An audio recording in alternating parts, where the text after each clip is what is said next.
Vamos a ver. Muy bien, entonces hoy, Dios mediante, vamos a terminar el capítulo 22, de comenzar y terminar el capítulo 22 de Reyes, y quería decir a terminar el libro de Primero de Reyes, ¿de acuerdo? Entonces, acordémonos que el contexto, digamos, desde hace algunos capítulos, si no estoy mal, si no estoy mal, desde el capítulo 16 de Primero de Reyes nos hemos venido enterando de la familia, digamos, especialmente del reinado del rey Acab, ¿no es cierto? Que como habíamos dicho, en la Biblia es recordado como un rey muy pecador, malo si se quiere, pero no necesariamente porque fuera un mal rey en lo administrativo, sino porque era un mal rey en lo espiritual, ¿ya? Especialmente porque se casó con una mujer extranjera que era descendiente de algún sacerdote fenicio, ¿no es cierto? Y que, como vimos en el pasaje, en el capítulo de la semana pasada, en el capítulo 21, pues era una persona, la Jezabel, ¿no? Que decir, era una persona que torcía, si se quiere, el procedimiento judicial, el procedimiento en general, para su propio provecho. Entonces era una persona con una moral bastante cuestionable, si se quiere, ¿no es cierto? Entonces, finalmente, ahora vamos a ver un pasaje que nos aproxima ya al fin, si se quiere, del reinado de Acab. ¿De acuerdo? Gracias. Al fin del reinado de Acab. Y vamos a ver que esto se concentra una vez más en el contexto de una guerra. De una guerra. ¿De acuerdo? Ahora, este pasaje vale la pena anticipar algo. Este capítulo 22, toda esta historia de la guerra y demás del capítulo 22, tiene una semejanza con el capítulo 20, si no estoy mal, que leímos en su momento. ¿Se acuerdan de la guerra contra Ben-Hadad?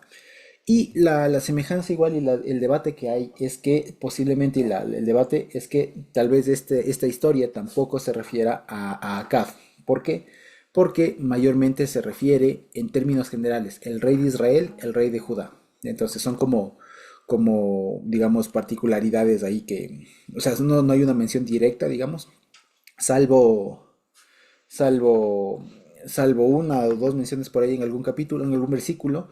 Se le menciona a Acab como rey, pero en realidad toda la historia está hecha a partir de un rey de Israel y un rey de Judá. ¿Ya? Es cierto que hay menciones más directas a Josafat, ¿ya? Pero el libro de Reyes especialmente parece que, o por un lado, no le quiere mencionar mucho a Acab, o por otro lado, la típica también opción que suelen dar los estudiosos es que puede haber sido otro rey. En todo caso, aquí se ve que es Acab, ¿ya? Por cómo se desarrolla la historia. Y este pasaje, este capítulo 22, tiene algunos episodios, si se quiere. El uno que es que propone el punto de partida, si se quiere, que es una guerra, una guerra que tienen, una alianza, si se quiere, ¿no? Una alianza que hay entre el rey de Israel y el rey de Judá, ¿no es cierto? Para enfrentarse contra los sirios en Ramón de Galad y recuperar esa ciudad, y después cómo se va desarrollando esa guerra, y que finalmente producto de esa guerra va a terminar muriendo Acab, ¿de acuerdo? Eso es en términos muy generales de esta historia, pero hay algunos detalles que quisiera que vayamos viendo. Como de costumbre, el texto que tenemos aquí en la pantalla ha sido un poco retocado, si se quiere, para que podamos ir ya refinando algunos términos y todo lo demás, digamos, especialmente en donde la Reina Valera a veces nos queda viendo, por así decirlo. ¿De acuerdo? He preferido también aquí ver que esto es un paralelo también con Segundo de Crónicas 18, ¿ya? En realidad, también esta es historia ahí y hay algunas diferencias, en su momento la veremos, pero ahorita vamos con lo que está en Primero de Reyes. Y dice así: y se asentaron por 3 años porque no hubo guerra entre los sirios de Israel. Esto está considerando que el capítulo 20 de Primero de Reyes, digamos, está recordando, si se quiere, esa guerra que hubo con Ben-Hadad, justo lo que estudiábamos hace unas semanas.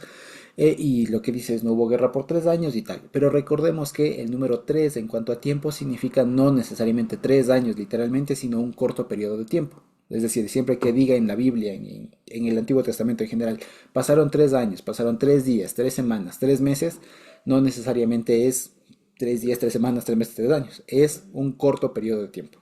Es un número tipológico, así como el número 40. Es, en cambio, muchísimo. ¿Ya? Eso básicamente. Entonces, por poco tiempo no hubo guerra entre los sirios de Israel. Dice, y aconteció que al tercer año, que Josafat, rey de Judá, descendió al rey de Israel. ¿Ya? Aquí, ojo, que nos vuelve otra vez la vista a los reyes de Judá y los vuelve a poner en escena. Porque como les decía, desde el capítulo 16 de Primero de Reyes nos vienen contando solamente la historia de Acab y se ha centrado toda la atención en el reino del norte, en el reino de Israel, no tanto en el reino de Judá. Pero eso no quiere decir que no haya habido reino de Judá, simplemente se enfocó la historia en el reino del norte. Acordémonos que cuando sube al trono Acab, el rey que estaba en Judá era Asa y que era un buen rey. ¿Ya? A este momento ya está el hijo de él, el hijo de Asa, que es Josafat, que también es un buen rey. ¿Ya? También va a ser un rey de los buenos que hubo, pero él tiene una cosa que aquí en el libro de Reyes no se le reprocha, pero sí se le reprocha en Crónicas. ¿Ya? Y es que va a hacer una alianza con el rey de Israel, con Acab, y en su momento con Ocosías. ¿De acuerdo? Entonces, finalmente aquí, como les digo, nos cuentan que hay una alianza entre el rey de Judá con el rey de Israel. ¿Ya?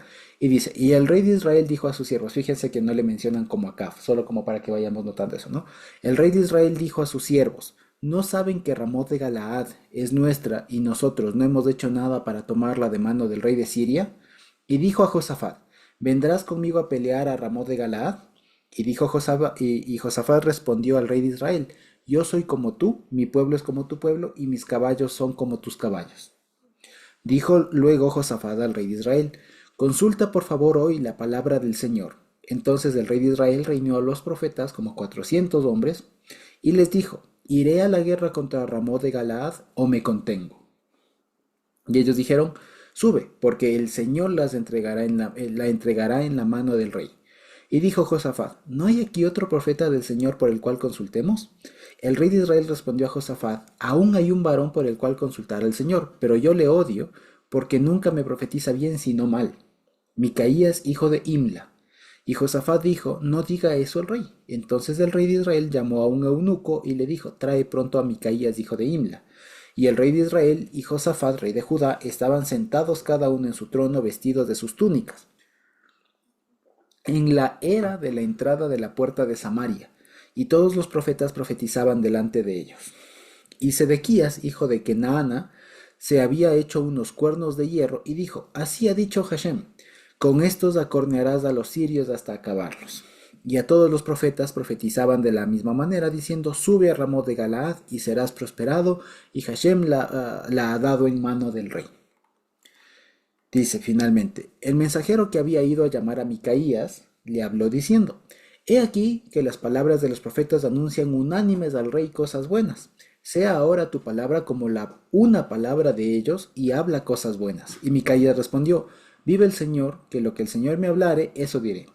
Vino pues al rey y el rey le dijo, Micaías, ¿iremos a pelear contra Ramot de Galaad o nos contenemos? Y él le respondió, sube y serás prosperado, y Hashem la ha entregado en mano del rey. Y el rey le dijo, ¿hasta cuántas veces he de ponerte bajo juramento para que no me digas sino solo la verdad en el nombre del Señor? Entonces él dijo, yo vi a todo Israel esparcido por los montes, como ovejas que no tienen pastor. Y Hashem dijo, estos no tienen amos, vaya cada uno a su casa en paz. Y el rey de Israel dijo a Josafat, ¿no te lo había dicho? Ninguna cosa buena profetizará él acerca de mí, sino solamente el mal. Entonces él dijo, oye pues palabra del Señor. Yo vi a Hashem sentado en su trono, y todo el ejército de los cielos estaba junto a él, a su derecha y a su izquierda. Y Hashem dijo, ¿quién persuadirá a Acab para que suba y caiga en Ramot de Galaad? Y uno decía así y otro decía así. Y salió el Ruach y se paró delante del Señor y dijo, yo le persuadiré. Y Hashem le dijo, ¿con qué? Y él dijo, yo saldré y seré ruaj de mentira en boca de todos sus profetas. Y él dijo, le persuadirás y lo conseguirás. Sal y haz así. Y ahora he aquí que Hashem ha dado un ruaj de mentira en la boca de todos tus profetas estos, y Hashem ha hablado el mal acerca de ti. Entonces se acercó Sedequías, hijo de Kenana, y golpeó a Micaías en la mejilla, diciendo, ¿por dónde se fue de mí el ruaj de Hashem para hablarte a ti? Y Micaías respondió, he aquí tú lo verás en aquel día, cuando te vayas de recámara profunda en recámara profunda para esconderte.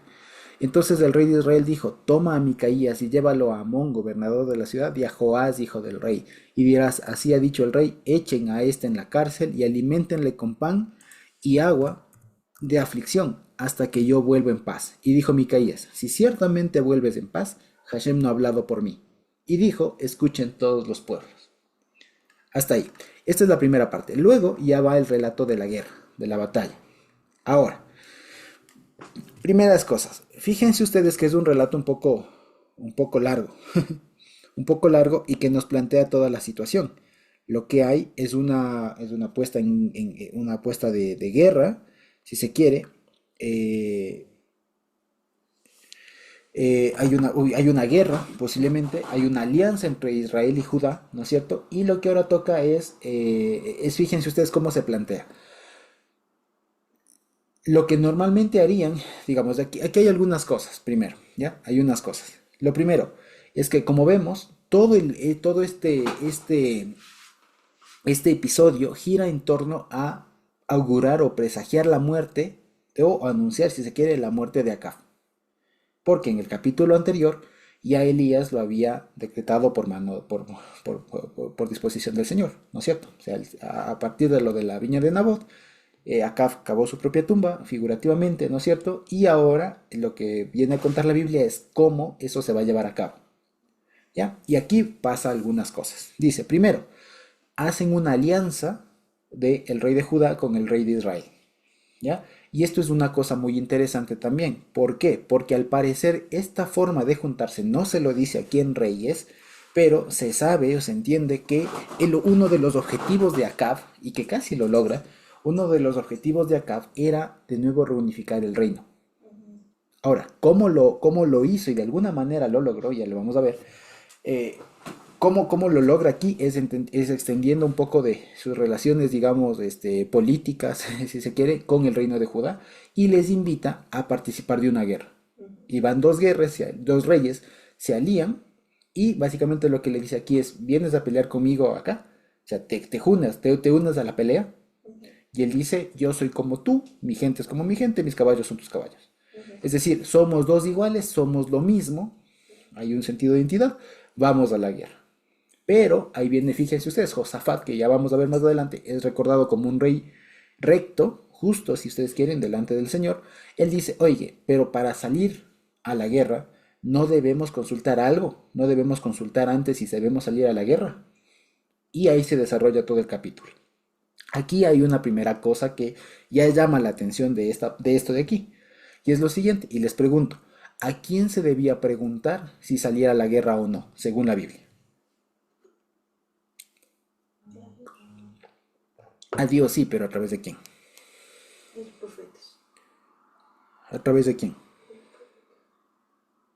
De los profetas. No, Verdad. no. ¿A través de quién tenían que preguntar si salen o no? A través de Umín y Tumín, Urim y Tumim, ¿que tenía quién? los sacerdotes. Exactamente. La forma correcta o la forma usual de preguntar si saliera a la guerra o no era a través del Urim y el Tumim. ¿Se acuerdan las piedrecitas Sí. que tenía el sumo sacerdote aquí en su pectoral? Entonces, si iban a salir a la guerra, tenían que preguntar al sumo sacerdote. Lo llamativo aquí es que no preguntan a un sacerdote. Ya no les digo al sumo, a un sacerdote. Preguntan a un profeta. Eso da mucha seña de que el sistema sacerdotal en general está un poco devaluado, está un poco desprestigiado. De tal manera que los que, como les había dicho, los que surgen como reserva moral y contacto directo con Dios ya no eran los sacerdotes, eran los profetas. ¿Ya? Es más, ya ni siquiera los profetas, o si se quiere, los sacerdotes propios de Acab, que se acuerdan que Jeroboam desde ese tiempo puso propios sacerdotes y todo lo demás. Resulta que ya ni esos, o sea, incluso aún en la sociedad, digamos, general, ni siquiera ya estaba en la mente, si se quiere, que el sacerdote debía tener la comunicación con Dios, sino el profeta. Entonces, fíjense, así de devaluado estaba la figura del sacerdote en esa época. De tal manera que lo que tenía Acab era un cuerpo de profetas autónomos, de un cuerpo propio de profetas, quiero decir. O sea, tenía su propio clan de profetas, ¿ya? Que vendrían siendo como sus consejeros espirituales, ¿no? Vale la pena decirlo. Y Josafat le dice, consultemos, ¿ya? Y llama aquí mucho la atención una cosa, porque el verbo que utilizan aquí, cuando le dice consulta por favor, en hebreo es el verbo darash, ¿ya? Darash. consulta la palabra del Señor. ¿Ya? Consulta la palabra del Señor. Y resulta que normalmente no se utiliza este verbo consultar, inquirir, ¿ya? Buscar. No se suele utilizar esta palabra. El verbo que normalmente se suele utilizar es el verbo sha'al, que es preguntar. Pregunta. Pero esto es más es un cambio de verbo, y lo que se suele decir es que justamente se utiliza este otro verbo porque ya no se está preguntando por el mecanismo normal que era por medio de un sacerdote, sino es por medio de un profeta, entonces cambia también el verbo, ¿ya? Eso básicamente. Entonces es como que si diríamos, lo normal sería decir pregunta al Señor, y ahora no van a preguntar, que eso implica por un sacerdote, sino ahora van a consultar, que es por medio de un profeta. Porque acuérdense que en el contexto de Israel de esa época, tanto del norte como del sur, al no haber ya un sacerdocio firme, lo que se hizo es más o menos como que homogeneizar con las prácticas de los pueblos de afuera, en donde había enviados, había emisarios de los dioses por quienes se consultaba la voluntad de los dioses, que eran los famosos profetas, los videntes. ¿Ya? Entonces, eso es el cambio de verbo, digamos. Para nosotros, si yo lo leo así de buenas a primeras, de una sola pasada, parece que está haciendo bien, pero si hay un cambio bien importante, incluso por el verbo. Lo normal sería decir pregunta al Señor, pregunta. Ahora aquí le dice más bien inquiere, como decir consulta, así un poco más inquisitivo, así un poco más acucioso, ¿ya? Y es por el cambio de agente, si se quiere. Antes era a través de del sacerdote, ahora es a través de los profetas. Cambió ya el esquema, ¿de acuerdo? Ahora, dice, fíjense, el rey de Israel tiene 400 hombres. Y esto es algo interesante. Si consentimos en que este rey es Acab, resulta que volvió a tener otro contingente de profetas. Porque se acuerdan ustedes que en Primero de Reyes 17, cuando va Elías contra los profetas de Baal, eran los profetas de Acab. Y justamente los mata a los 400. De tal manera que ha pasado un buen tiempo, desde entonces hasta acá, de tal manera que volvió a tener su propio contingente de 400 profetas. Ahora, una vez más, el número 400 no hay que hacerse, digamos, no hay que tomarlo literalmente, porque 400 son un montón, y mantener 400 profetas era una cosa, sería una cosa, pero muy, muy fuerte. De ahí que se entiende que el número 400, al igual que lo de 3, ¿ya? Es un número tipológico que significa un montón. Había un montón de sacerdotes propios, digamos, de profetas, perdón, sí, de profetas propios de Acab, del rey de Israel, ¿ya? Y lo interesante es que les pregunta en los términos que se debería consultar al sacerdote. O sea, que la respuesta sea sí o no. ¿Voy a la guerra o no voy? Y la respuesta del sacerdote con el Urim y el Tumim, ¿se acuerdan ustedes? Era sí o no, ¿ya? Y hace la pregunta en ese término, ¿no? ¿Voy a la guerra contra Ramo de Galad o no? ¿Ya? Y la respuesta es sube, porque, y aquí hay una cosa muy interesante, y les quisiera preguntar si es que tenemos en otra versión, ¿ya? Este versículo, ¿ya? Que sería el versículo 6 de Primero de Reyes 22. Pueden verla en otra versión que no sea la Reina Valera, especialmente la respuesta que les da que dan estos profetas.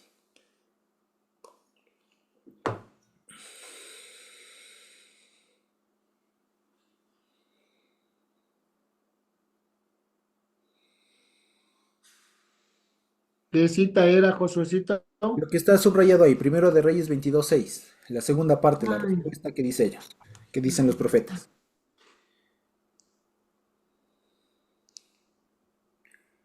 22. 22. ya, la 22:6.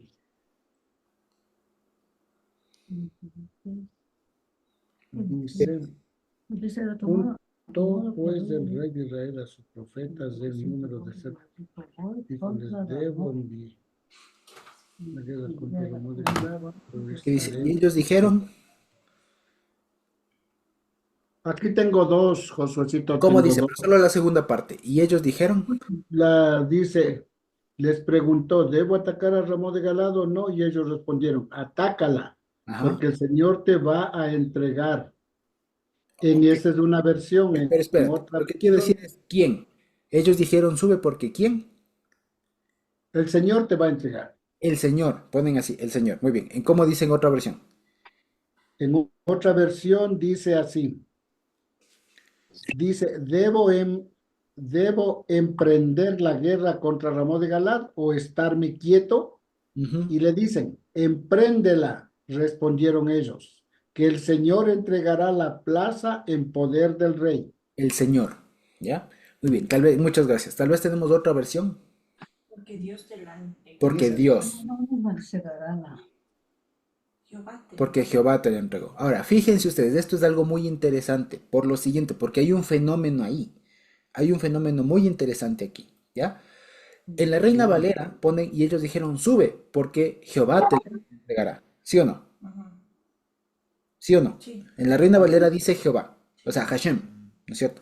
Pero resulta que esto es extraño, porque el Dios al que servían ahí en Israel en esa época no era Hashem, era Baal, Claro. ¿ya? Toma tus barrios. Entonces, y además eran 400 profetas propios, digamos, de Acab, de tal manera que esto suena un poco raro que digan Jehová. De ahí que la Septuaginta, por ejemplo, mayormente la Septuaginta, no traduzca y no ponga Hashem, sino ponga Adonai, el Señor. ¿Por qué? Porque lo que estaría diciendo es que estos sacerdotes, estos profetas, perdón, estos profetas de aquí están consultando a su deidad mayor, ¿ya? No necesariamente a Hashem, ¿ya? Y eso es interesante. Por eso es que fíjense, en las varias versiones que leyó mi papá, no ponen Jehová siquiera, ponen el Señor, ¿ya? Lo cual implica, desde ya sabemos que estos son falsos profetas. Y sin embargo están augurando la victoria, ¿ya? Están augurando la victoria. De ahí puede ser que le haya despertado la sospecha a Josafat. Y dice Josafat, no hay otro, no, aquí hay, lo que quiere decir es, no hay un profeta de Hashem, otro. No hay otro profeta de Hashem por el cual consultemos. ¿Ya? Entonces, por eso es que sospecha. Una de las razones por las que sospecha Josafat es por eso. Porque lo que responden no es Jehová, no, el Señor. O sea, ellos están augurando según su propia cosmovisión. ¿Ya? Luego, Josafat dice, no hay otro, y le dicen, sí, ahí está Micaías, hijo de Imla. ¿Ya? Y le manda a ver, ¿no es cierto? Porque le manda a ver. Y mientras le mandan a ver, sucede esto que aquí se levanta este famoso Sedequías, hijo de Kenana. ¿Ya? Sedequías, que sería uno de los profetas. Y dice que él se había hecho, o sea, él de su propia inventiva, se mandó a hacer unos cuernos de hierro. Y acuérdense que los cuernos, principalmente es una metáfora que viene de los cuernos de los animales, de un toro especialmente. Si ustedes ven los toros, los cuernos de los toros, por ejemplo, es aquello con lo que acornean, con lo que dañan, con lo que pueden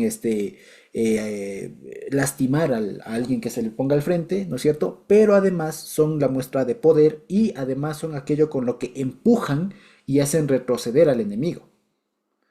¿Ya? Esa es la idea que está detrás de los cuernos. ¿Ya? Luego, un cuerno, incluso ya en lenguaje profético, poético, incluso viene siendo un símbolo de poder, de poderío, de principado, incluso reinado. Pero aquí en este contexto de esta profecía, digamos, de este ámbito profético, si ustedes quieren, falso, pero profético a la final, los símbolos que se hace de hierro es para demostrar que como un toro, que como si fuera un toro, acá lo que va a hacer es hacer retroceder al enemigo. Por eso es lo que le dicen, ¿no? Con estos cuernos así tú acornearás. Entonces, más que hacerle hueco, más que pincharle, es hacerle retroceder. ¿Ya? Eso es lo que les dice. Y fíjense, se hace una maroma, una señal. Se hace una señal. Hace unos cuernos, dice, mira, o sea, mira, con estos cuernos tú vas a ir y le vas a hacer retroceder al enemigo. Sube, porque el Señor ya te ha dado. Ya te ha dado la ciudad en la mano del rey. ¿Ya? Y aquí se utiliza Hashem. ¿Ya? Ahora, mientras tanto, pasa lo que este eunuco va a llamar a Micaías. Y fíjense cómo está todo, fíjense el entorno, pónganse un ratito en las sandalias de Micaías. ¿Ya? Están 400. Imagínense también, porque esto es una cuestión muy interesante. Tantos profetas eran que no entraban en el palacio del rey. Y tuvieron que salir a la plaza, como ponen en la Reina Valera, Tuvieron que salir a la plaza, a la entrada de la ciudad, un lugar amplio, para que estén ahí toditos, incluso extasiados, porque lo que se menciona aquí es, imagínense ustedes 400 o los que hayan sido, un montón de profetas profetizando, pero delirando. O sea, no es que estaban profetizando como tal vez hoy nos imaginemos en el nombre de Allah, no, era un jolgorio, hay todo un espectáculo de todos en trance y así, o sea, imagínense algo así. ¿Ya? Y en medio de todo eso viene el otro con sus dos cuernos y dice, así ha dicho Hashem. Así ha dicho Hashem, con estos acornearás, les dará retroceder a los sirios. Y todos ahí, imagínense una puesta en escena de esas, ¿ya? Mientras todos están profetizando, están ahí en éxtasis, están así en sus cosas, ¿ya? Imagínense ese show, ¿ya? Y el eunuco ha salido viendo ya ese show y viendo que 400 dicen sí, sube, ¿ya? Y el eunuco lo que le dice es, mira, cuando ya le encuentra a Micaías, ¿no? Le dice, mira, he aquí que las palabras de los profetas anuncian unánimes al rey cosa buena. Si estaban ahí literalmente, donde aquí ponemos unánimes, dice Pe'ehad, o sea, en una sola boca. Dice así, Pe'ehad. De hecho, la canción que suelo poner al inicio de las reuniones dice esa palabra, Pe'ehad. Dice Pe'ehad Korim Leja. Dice, a una voz te clamamos, o unánimes te clamamos. ¿Ya? Bueno, aquí aparece esa palabra en sentido de unanimidad. O sea, estaban todos de acuerdo.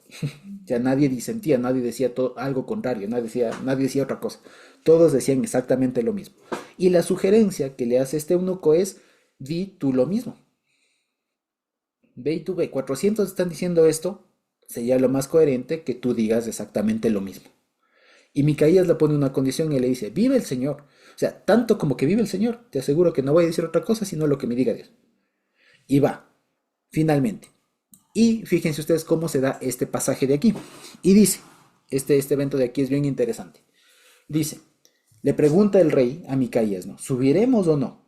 Y aquí primeramente responde Micaías de una manera un poco sarcástica. Le dice, sí, sube, y serás prosperado, el Señor le ha entregado en tu mano del rey. De alguna manera cumple con lo que le dijo el eunuco. 400 están diciendo, tú di lo mismo. Pero ¿cómo lo diría? Aquí no nos dice el tono, ¿verdad? No nos dice el tono en que lo dijo, pero seguramente sería alguna forma un poco sarcástica. Que diría, sí, sube. Alguna cosa así, ¿ya?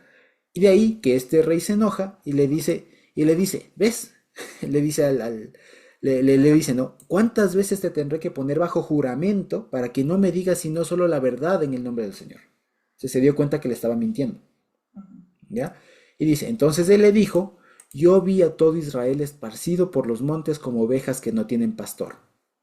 Y dijo el Señor, yo vi a todo Israel esparcido por los montes como ovejas, y dijo el Señor, no tienen amos estos, vaya cada uno a su casa en paz. ¿Qué significa esto? ¿Qué le está diciendo esto? ¿Ya? Esto hay que entenderlo, digamos, y esto nos enseña mucho a leer después cuando ya leamos en algún momento, lleguemos a algún profeta, alguna cosa. Hay que saber el lenguaje, ¿ya? El lenguaje es el de un rebaño sin pastor. Aquí hay que hacer las comparaciones. ¿El rebaño quién es?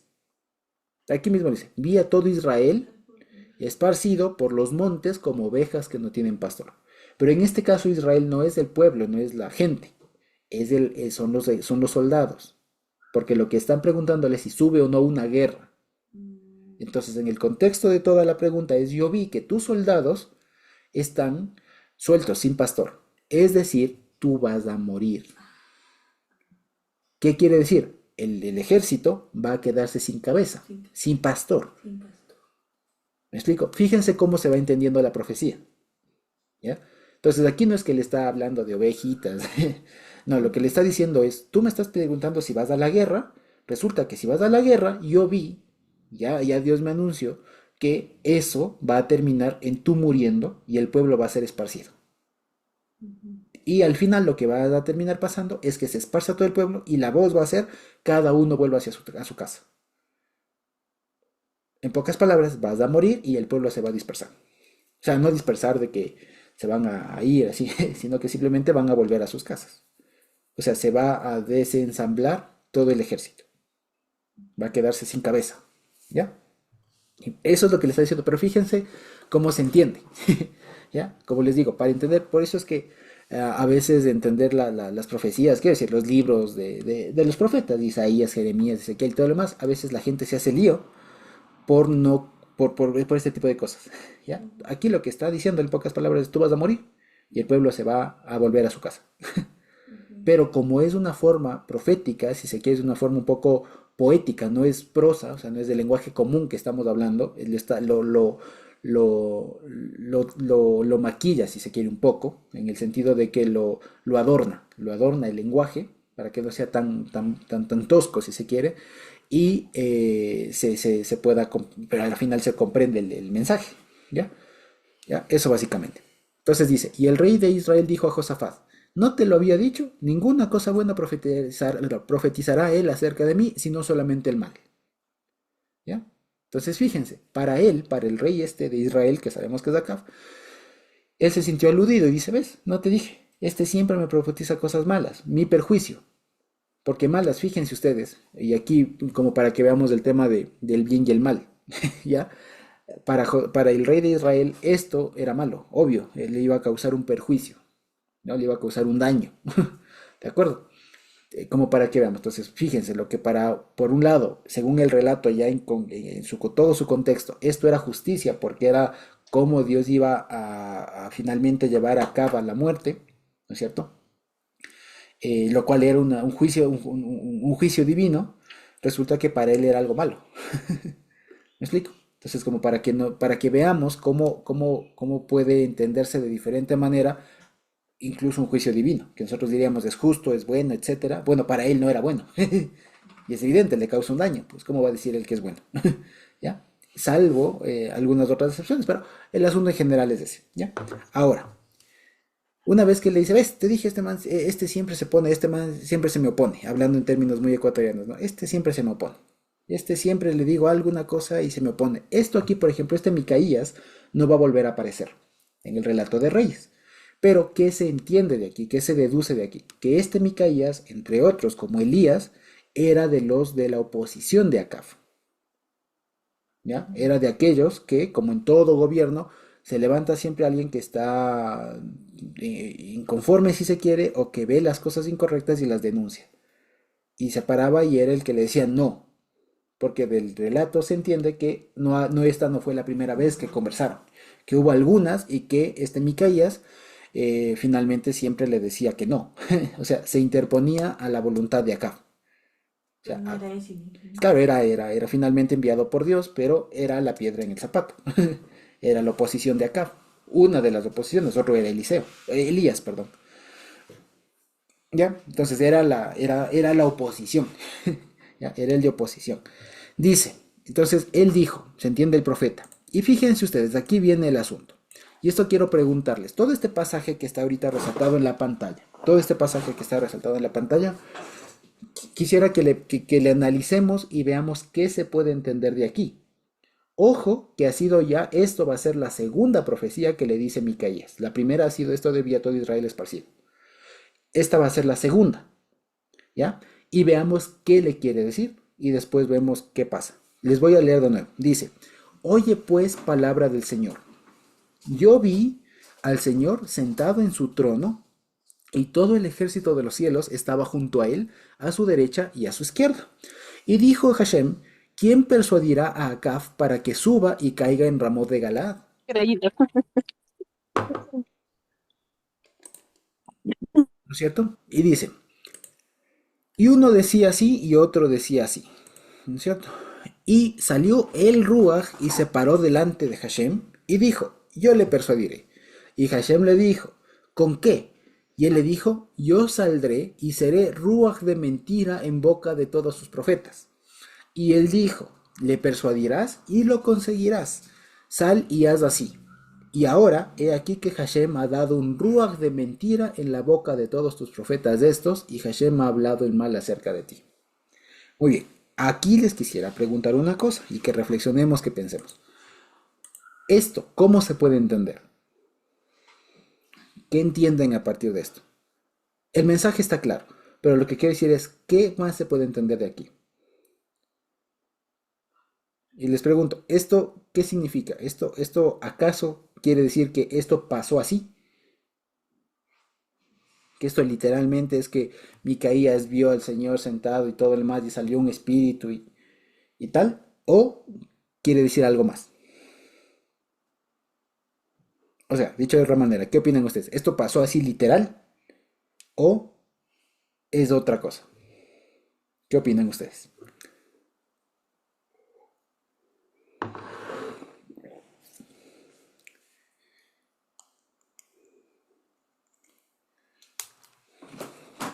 A ver, ¿qué opinan?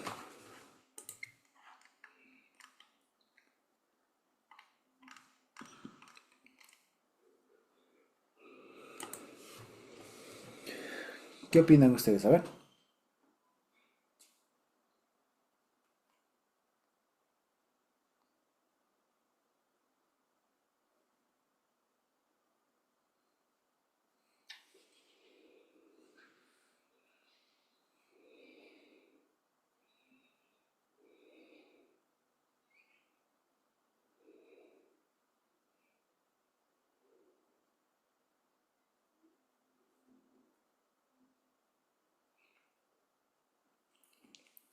¿Alguien?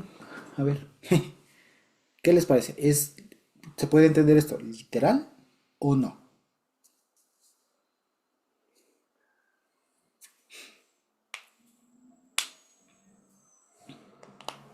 ¿Qué opinan? Hola, José. Ujú, ¿Podría ser que él inventó esta especie de profecía a manera de parábola para pues apoyar lo que ellos ya habían decidido en su corazón? ujú, Y no es que ocurrió literalmente la visión y que Dios le dijo tales palabras, sino él, como vimos en un pasaje anterior, lo hizo a manera de parábola, ujú, se me ocurre. Y en el lenguaje que ellos pueden entender y además enfatizando el espíritu que gobernaba a ellos, que era el espíritu de la mentira y no el espíritu de Hashem, que era de la verdad. ujú. Va por ahí, muy bien. ¿Alguien más? ¿Quién más se anima?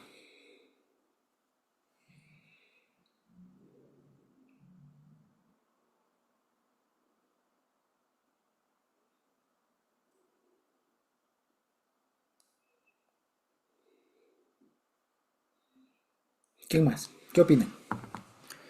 ¿Es literal o no? Josuecito, creo que no es tan literal, pero pienso que lo hicieron es con la finalidad de que todo salga a su favor. O sea, no, ellos inventaron eso, pero era con el fin de salir a su provecho todo lo que iba a suceder. Ujú. Muy bien, exactamente. Fíjense ustedes, y esto es algo muy bueno y lo celebro, digamos, y vale la pena destacarlo. Fíjense ustedes que ya ante este pasaje a muy pocos nos queda digamos, o sea, no nos late que esto haya sido así. O sea, que este pasaje sea literal, sino que, fíjense, ya estamos más entrenados y ya podemos discernir que esto tiene un mensaje, o sea, está construido así para decir algo. ¿Cuál es el mensaje final? Lo de abajo, fíjense. El Señor ha dado un ruaj de mentira en la boca de todos tus profetas y ha hablado el mal acerca de ti. ¿Ya? Ahora, pero la cuestión, fíjense, ¿cómo se entiende esto? También por el contexto. Fíjense lo siguiente. El contexto que ya nosotros hemos visto es que son 400 que no están de parte del Señor. Ahora, ¿cómo le hago entender eso y cómo dejo eso sentado ante este Acab que está de terco y que quiere salir a la guerra y que cree que yo soy el malo, que cree que yo me le opongo porque no le digo lo que él quiere escuchar? ¿Cómo le hago? ¿Cómo le hago entender? Además, en palabras y digamos en el contexto, en la cosmovisión que él tenía. Entonces, fíjense cómo le arma, cómo está expuesto esto aquí, como Dios le mandó a decir su palabra. ¿Ya? Y dice, yo vi al Señor en su trono. Y fíjense que esto les llega mucho porque todo esto está pasando mientras Josafat y Acab están sentados en sus tronos. Y todos sus, y todos sus 400 están haciendo ahí alarde. Están haciendo alaraca y todo lo demás. Entonces fíjense, lo que comienza diciendo, Hashem, yo vi a Hashem sentado en su trono y todo su ejército estaba junto a él a su derecha y a su izquierda. En pocas palabras le está presentando, le está describiendo un escenario, digamos, su contra escenario a lo que él está haciendo ahí. Él, el rey, sentado ahí y rodeado de todos sus 400 profetas, ¿no? En cambio acá le presenta, le describe al propio rey, sentado con todas sus huestes, que lo rodean igualmente, ¿ya? Y presenta un escenario similar, ¿me explico? Presenta un escenario similar, en el que le dice, ¿qué hacemos? ¿Quién persuade acá para que suba y caiga en Ramón de Galaad? ¿Qué le está diciendo esto a Acab? ¿Qué está diciendo esto a Acab? Dice, mira, tú mismo te estás poniendo la soga al cuello. ¿Cómo te hago entender que esto es para que tú vayas y mueras?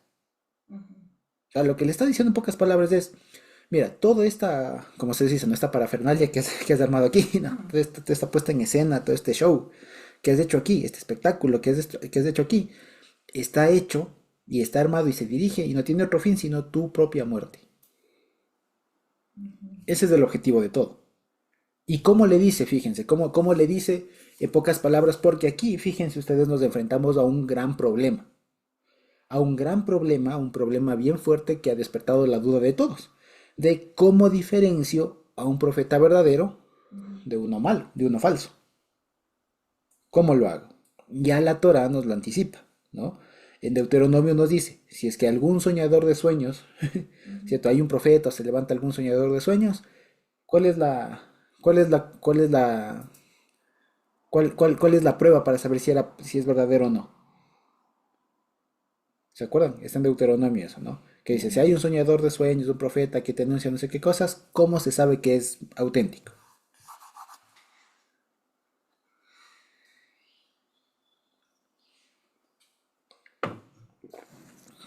¿Cómo se sabe? Cuando se cumple la profecía. El primer criterio es cuando se cumple, muy bien. Y el segundo, porque hay un problema.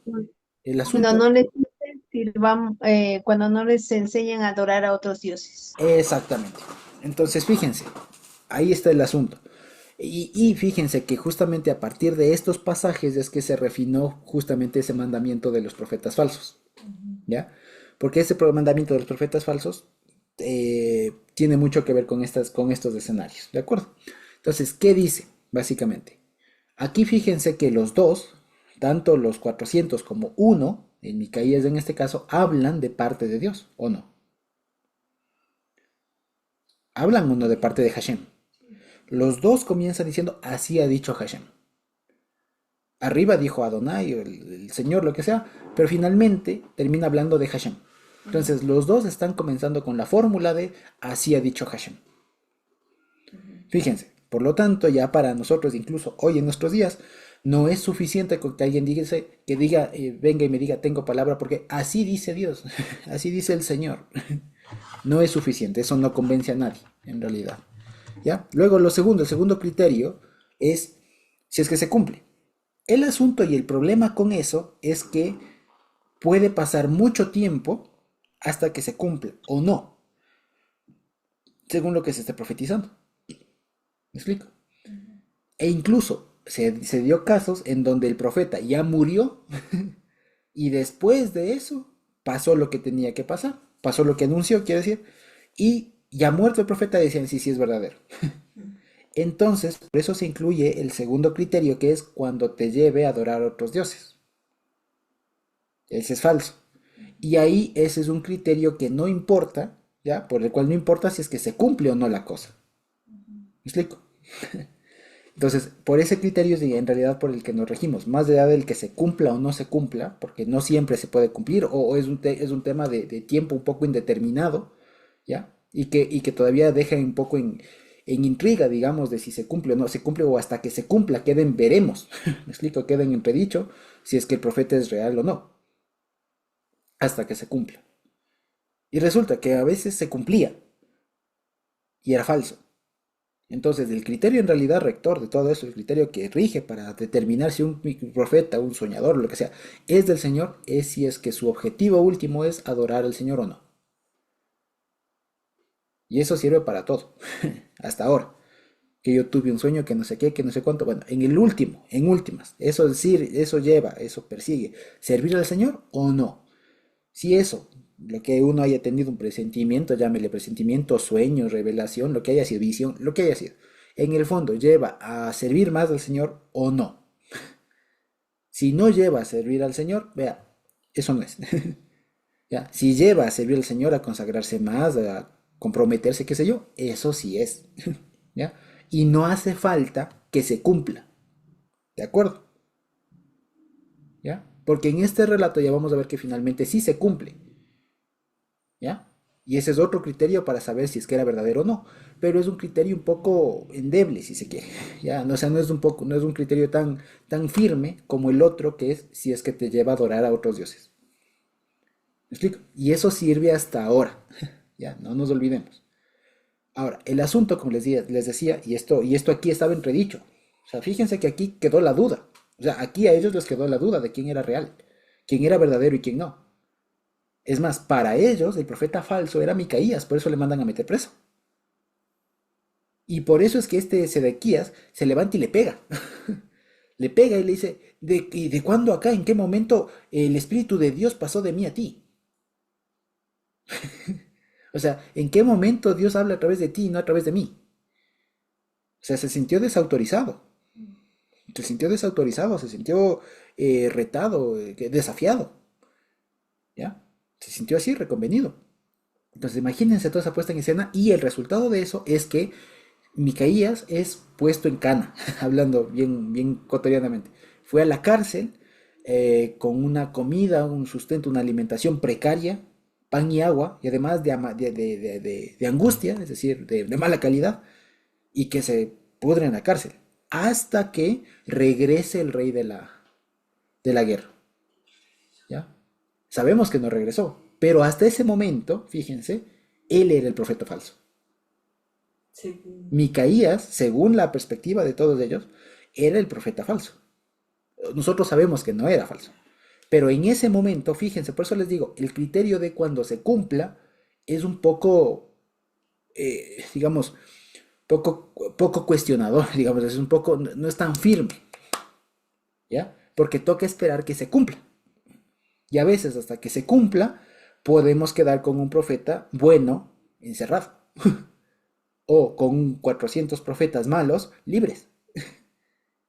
¿Me explico? O sin entender y uno no entiende o se queda ahí en babia. ¿Me explico? O sea, ¿será o no será? ¿Me explico? Por eso el criterio de que se cumpla, que dicen Deuteronomio, no es del mejor, si se quiere. No sirve para todo, quiero decir. Para algunos sí, especialmente para ellos que se cumplen de una manera más o menos inmediata. Si el objetivo es determinar si es que alguien habló de parte o no del Señor. Pero si, por ejemplo, hoy a mí me dicen, es que de aquí en 10 años pasará tal cosa, bueno, ¿yo cuándo voy a saber si eso era de parte del Señor o no? En 10 años. Mientras tanto, nunca lo sabré. Si es que solamente me quedo con el criterio de si es que se cumple. De ahí que ese criterio no es el mejor para determinar si es que una palabra, un sueño o lo que sea, viene de parte del Señor. El mejor criterio es si es que eso lleva a adorar al Señor o no, o lleva a adorar a otros dioses. Ese es el mejor criterio. Si no, como les digo, aquí pasó que ante la duda, ¿ya? Micaías quedó preso. Y en condiciones muy precarias, ¿no? Finalmente aquí lo que le dice Micaías es, ciertamente, si tú vuelves en paz, el Señor no habló por mí. Entonces fíjense ustedes, el criterio de, ya que eres sordo, ya que no te das cuenta de que esto es así, no vas a volver. ¿Ya? Y aquí hay una curiosidad, entre paréntesis. Esta última frase ha dado mucho dolor de cabeza, ya en el 28, al final, que esta última frase que dice, y dijo, escuchen todos los pueblos, escuchen pueblos todos. Resulta que eso no se sabe quién lo dijo, a ciencia cierta. La primera opción es que le haya dicho Micaías mismo, es decir, que después de que le dijo, si ciertamente vuelves en paz, el Señor no ha hablado por mí, añadió, escuchen pueblos todos. ¿Ya? Luego, la otra opción es que el que haya dicho, escuchen pueblos todos, haya sido no Micaías, sino el rey. ¿Ya? ¿Por qué? Porque aquí en hebreo dice, y él dijo. Y él dijo, ¿el quién? ¿El Micaías o el rey? ¿Quién dijo esto? Entonces, sí, si se entiende que es Micaías, hay un problema. Porque, al parecer, si fuera Micaías, esto no lo habría dicho Micaías. Este dicho de aquí habría sido una glosa, un añadido de algún editor posterior. Por lo siguiente, ¿alguien puede leer el libro de Miqueas capítulo 1 versículo 2 del inicio? ¿Cómo comienza? Miqueas capítulo 1 versículo 2. ¿Qué dice?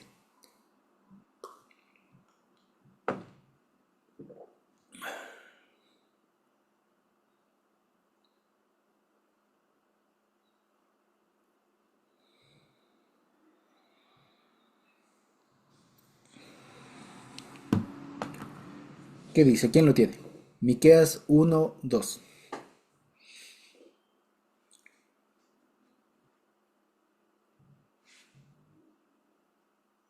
A ver, Leo. Por favor. Oíd pueblos todos, estad atenta tierra y todo lo que en ella hay. Y el Muy bien. Señor Hashem, el Señor desde su santo templo, sea testigo contra vosotros. Muy bien, muchas gracias, Carmita. Fíjense cómo comienza la profecía de Miqueas. Que dicho sea de paso, Miqueas y Micaías tienen la misma raíz. Micaías en hebreo se dice Micaía y en hebreo Miqueas se dice Mica. ¿De acuerdo? Pero es la misma raíz. Entonces, ¿qué pasó? Lo que dicen es lo siguiente, y hay dos propuestas. La una, como les decía, si es que el que está hablando aquí al final del versículo 28 es del mismo profeta, ¿ya? Esto es una glosa. ¿Y por qué? Es una glosa de un editor posterior que quiso vincular, ¿ya?, a este Micaías de aquí con el profeta Miqueas. Y los confundió. ¿De acuerdo? Es decir, pensó que eran el mismo. Y la forma de vincularlos era poniendo el inicio o la forma en cómo comienza la profecía de Miqueas, que es diciendo, escuchen pueblos todos. Y esta es la forma de cómo alguien en ese momento vinculó o encontró para vincular a este Micaías con el profeta Miqueas. ¿Ya? Esa es la primera opción. Y de hecho esa es la más compartida. ¿Ya? Esa es la más compartida por la mayoría de estudiosos, es esa, de que esto es una glosa de algún editor posterior para vincular a este Micaías con el profeta Miqueas del libro. ¿Ya? Luego, sin embargo, también hay otra opción, que es que y dijo, escuchen todos los pueblos, haya sido dicho por el rey. Con lo cual, igual es un poco extraño, porque lo que él habría querido decir, si fuera así, es como hacer una contrarrespuesta, una respuesta, si se quiere, a este de si tú quieres, si tú regresas en paz y todo el más, el Señor no habló por mí, o sea, como diciendo, tú realmente vas a morir, como diciendo, llamando la atención a todo el mundo, diciendo, miren lo que este me está diciendo, alguna cosa así. En todo caso, eso también es un poco forzado, un poco raro, y lo que parece ser es que esto no es parte, digamos, del texto primigenio, digamos, de Reyes, sino que fue sí una referencia posterior para que de alguna manera se lo vincule con el profeta Miqueas. ¿Ya? A pesar de que no son los mismos. Ojo, no son los mismos. Este Micaías de aquí no es del mismo Miqueas de allá. No es del mismo. Pero se lo puso así de alguna manera para vincularlo. ¿Ya? Eso muy bien. Entonces, hasta aquí hemos visto la profecía. ¿Ya? Y aquí quería también tocar otro punto, que es el siguiente. Este pasaje de aquí se sirve mucho para comprender una cosa. Fíjense que aquí hay dos conceptos que se contraponen, ¿ya? Especialmente en todo este pasaje de lo que yo vi al Señor sentado y todo lo demás. Hay dos conceptos que se contraponen. Uno, el ruaj que viene del Señor, un ruaj que viene del Señor, y otro, la palabra del Señor. ¿Sí lo vemos? En todo esto lo que finalmente estamos viendo es que este pasaje sirve para entender cómo en el fondo no importa, digamos así, el ruaj, sino la palabra. ¿Ya? Por lo siguiente, ¿a qué se refiere? El ruaj finalmente, porque también vale la pena decirlo, en la Reina Valera, lo que pasa es que traducen la palabra ruaj como espíritu. Y si nosotros vemos un espíritu, pensamos un ente gaseoso, ¿no es cierto? Un ente gaseoso, alguna cosa así, un ente. Pero resulta que ya sabemos que no va por ahí. Y es más, según se sabe, en esa época, posiblemente un Ruach de Hashem en realidad sea, por un lado, el viento, simple viento, o por otro lado también, como ya lo habíamos visto, un sinónimo de ánimo, de la intención, como decir mucha vivacidad, si se quiere. Nada más que eso. Entonces, lo que les quería comentar es lo siguiente. Este pasaje sirve para entender esto, una diferencia o la diferencia entre el Ruach, un Ruach del Señor, entre comillas, y la palabra del Señor. ¿Por qué? Porque finalmente lo que le está diciendo aquí Micaías a Acab es lo siguiente. Tú y estos señores están profetizando claro, y de parte de Hashem claro, si ustedes quieren, ya por último se las valgo, por último, ¿ya? Sabemos que no, pero por último, pero resulta que no están comunicándote la palabra del Señor, sino te están comunicando un ruaj. Es decir, estas personas tienen solamente una intención. ¿Me explico? Una intención, un ánimo, si se quiere, una intención del Señor. Pero no corresponde eso con lo que finalmente Dios ha decidido. No sé si lo vemos. Perdón. Bueno, no pienso que pueda ser una intención del Señor porque en el Señor no mora bien y mal, pero sí que Él lo permitió. Él se retira y permite que el mal haga su trabajo como ocurre en el mundo, ¿no? Sí y no, ahí vamos a ver una cosa más. ¿Por qué? Por lo siguiente. Si nosotros pensamos eso, por ejemplo, es algo muy interesante por lo siguiente. Lo que ha dicho Carmita, de que en Dios no muere el bien y mal y todo lo demás, son conceptos a la final morales. ¿Ya? ¿Me explico? Pero resulta que el estándar moral que hoy nosotros compartimos no es necesariamente el mismo que regía en esa época. No sé si me explico. ¿Ya? Y esto puede sonar un poco chocante. No digo que Dios tenga otro estándar en esa época y que Dios ande cambiando, no. Sino que la cuestión es que para lo que hoy, para nosotros puede ser un poco reprochable, un poco cuestionable, para la época no lo era tanto. ¿Ya? Y que hoy hemos encontrado otra forma de justificar o de entender algunas cosas es diferente. ¿Ya? Por ejemplo, aquí es claro que viene un espíritu de parte del Señor. O sea, no, por más que quiera decir de cualquier manera, o sea, no puedo forzar el texto y nadie puede decir, aquí fíjense, el Señor ha dado un ruaj de mentira. O sea, eso no puedo explicar, o sea, no puedo decir, no, es que está mal traducido, está bien traducido. ¿Me explico? ¿Ya? ¿Cómo lo explico eso? ¿Cómo lo digo? No, es que Dios no da un ruaj de mentira. No sé si lo vemos. Y esto es por una concepción moral nuestra. Sí lo vemos. Es que a nosotros hoy no nos parece que de Dios pueda venir esto. ¿Ya? ¿Pero por qué? Pero es por cómo nosotros hoy hemos comprendido a Dios. Pero si nos ponemos en esa época, cuando Micaías estaría diciendo esto, o cuando los reyes posteriores estarían leyendo esto, los exiliados estarían leyendo esto, les hacía mucho sentido. No sé si me explico. Hoy nosotros tenemos la necesidad de justificar esto. ¿Cómo es que Dios da un ruaj de mentira? Es que no da, porque es que claro, en Dios no habita el bien y el mal. Dios es todo bien. ¿Cómo puede haber mentira? Y que venga un ruaj de mentira todavía. ¿Lo vemos? Y no es así. ¿Ya? No es así. ¿Cuál es el asunto? Es que para la época, por un lado, para esa época era la forma de decir que Dios encauzó las cosas para que finalmente su decreto se cumpla. ¿El decreto de Dios cuál era? Que Acab tenía que morir. ¿Ya? Acab por su pecado iba a morir. ¿Y cómo pasa eso? ¿Cómo se explicaba eso en su momento? Diciendo que Dios había puesto un ruaj de mentira en la boca de sus profetas. Pero no es esto, como les digo, esto a nuestra cabeza suena un poco raro, muy raro, decir que de parte de Dios hay mentira. ¿Me explico? Hay mentira, suena contradictorio, suena raro. Y no, esto es la forma de cómo en la época se explicaba que Dios tiene el control de que su palabra se cumpla. ¿Me explico?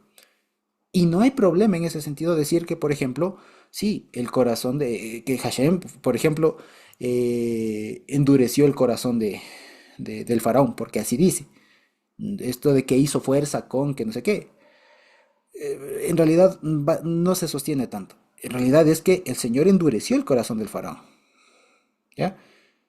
Y ahora, ¿cómo? Una vez más, el Señor haciéndole... No, hay que entenderlo desde una perspectiva más amplia, porque las palabras, los términos están ahí para darnos a entender un mensaje. Y el mensaje es que cuando pensaba Acab o el faraón o el que sea, que tiene el control, en realidad no tiene el control. Y el que siempre tuvo el control fue el Señor. Y cuando aún, ya vamos a ver por qué decimos esto, que incluso aquí Acab va a hacer una estrategia, va a hacer una cosa para tratar de burlar incluso la palabra del Señor, y ni así lo logra. Y ni así lo logra. Entonces fíjense, no hay que casarse, como siempre les he dicho, con las palabras. Porque si yo le digo aquí y alguien me dice, no, es que hay un versículo en la Biblia que dice que la mentira sale del Señor y me saque este versículo. ¿Me explico? Yo, claro, puedo leer en hebreo, puedo leer en la Septuaginta, puedo leer en arameo, que va a decir lo mismo. O sea, no va a decir de ninguna otra manera. El Señor ha puesto un ruach de mentira. ¿Me explico? Pero eso qué se tiene que entender, que entonces en Dios habita también la mentira. Obvio, no. No, es que no está diciendo eso. ¿Qué dice todo el contexto? Que Dios está tomando las riendas para que finalmente su decreto divino, su juicio, se cumpla. Y que mientras Acab quería salvarse, quería salirse con la suya, en realidad, y parecía que se estaba saliendo con la suya, ¿no? En realidad no. En realidad nunca tuvo el control. Pero fíjense cómo se puede ver diferente, ¿ya? Y no tengo que forzar el idioma, ¿ya? No sé si esto haya sido claro.